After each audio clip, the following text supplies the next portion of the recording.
Matt Cook here, and today I am showing you how to fix atherosclerosis potentially and how to prevent the need for a heart valve operation and how to prevent kidney stones because it's all the same thing. So a friend of mine his dad had a heart valve replaced where they use a closed surgical process and they put a pig valve in. And it turns out that there are 106,000 of these surgeries, soon to be forecasted to be 300,000 of them per year. It's mega profitable. And I had one of my students had asked me, he said, Matt, I'm curious about decalcification. I didn't see a solution. Is there a certain diet or supplements that can clear these arteries and make them flexible and free flowing again? And this is exactly the same issue as is causing all of this epidemic of people needing heart valves. Exactly the same thing. So I'm reminded of these experiments that they did where they hate, medical care hates doing experiments that show supplements in a good light. I've even had doctors tell me they didn't believe in any supplements. Lots of doctors, actually. So they did these studies with vitamin D3, and they find, it's not necessarily that great. Well, the reason is because a vitamin doesn't occur in a vacuum. A vitamin occurs with a whole environment of everything that you eat and other supplements that you're taking and medications you're taking. And one of the medications the supplements that's most critical is vitamin K2, especially if you're taking vitamin D. You need to take some vitamin K2. I believe in vitamin K2 MK4, which is the type that I always recommend to my students. Vitamin K2 MK4 is the type that's physiologically naturally occurring. So the role of vitamin K2 is to take calcium from the bloodstream and help deposit it back into the bones. There's a lot of other things that it has to do with in terms of clotting, but basically it has to do with putting calcium back in the bones. Now there's another hormone and another surgery I want to mention. Let's say your calcium level in your blood is high. That can be an indication of a lot of different things. It can be an indication of cancer, for example. But it can also be an indication that your parathyroid, which is the gland, it's a very small gland above your thyroid in your neck. Your parathyroid is overly active. And the higher your parathyroid amount, the more the reversal of what I discussed with vitamin K2 takes place. High parathyroid hormone pulls the calcium out of the bones and puts it into the bloodstream. So there it is a high calcium level in the bloodstream. And then it gets deposited in the sides of the blood vessels where it's basically hardening the arteries. And it also attacks builds up in the heart valve where it can be like a stone heart valve that you can end up with. That's where you need the valve replacement. So basically a valve replacement is done when you have low vitamin K2 and high parathyroid hormone. And yet hardly any doctors ever test for this.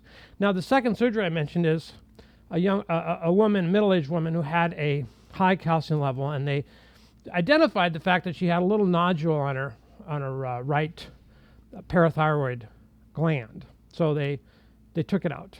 They took it out surgically, and that restored her levels. And they biopsied the tissue, and there's a little benign tumor making it overly active. So she had overly active, too much parathyroid hormone. She could have gotten some tests showing high parathyroid hormone. Now, you may not have a nodule, and I hope you don't, on your parathyroid, but to eliminate the hardening of the arteries, the high parathyroid levels, the bone losing calcium and the calcium going into your bloodstream and being deposited into your arteries, the simple fact is that you have to keep parathyroid low, and you have to keep vitamin K2 on the little higher side. How do you do that? Well, the chief way that you can lower parathyroid hormone and therefore restore all the balance to it is something that a lot of the bros simply hate, and that is dietary calcium.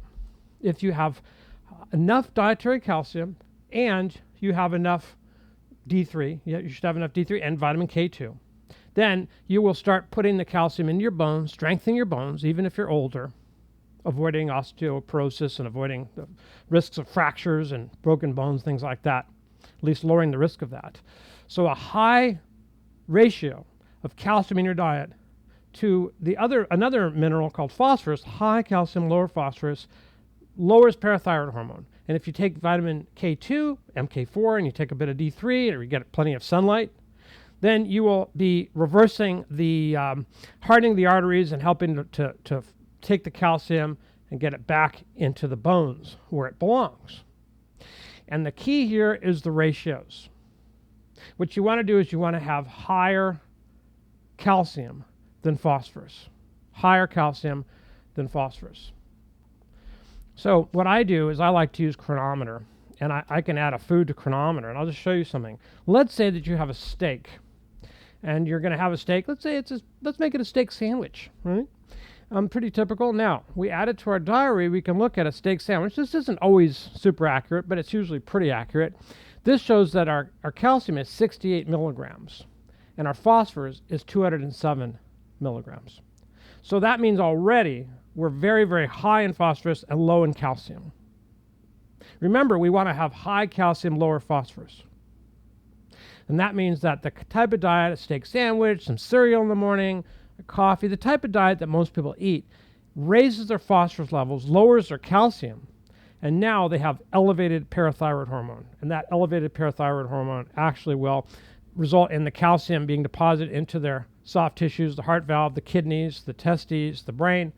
And they also generally don't take vitamin K2, and they don't get enough vitamin K in their diet. If you eat a lot of greens, if you eat a lot of greens, that can help you boost vitamin K levels in your body. So I always make sure I put my diet in chronometer, make sure that my calcium levels is higher than my phosphorus in my diet, make sure I have plenty of vitamin K2. And those are the solutions to the problem of helping to make the arteries, blood vessels more flexible and increase blood flow. And generally in the longer run, when you're in a type of a diet like that, you can actually gradually reverse the hardening of the arteries, and you can get more flexible, clearer blood vessels, and also oftentimes lower blood pressure.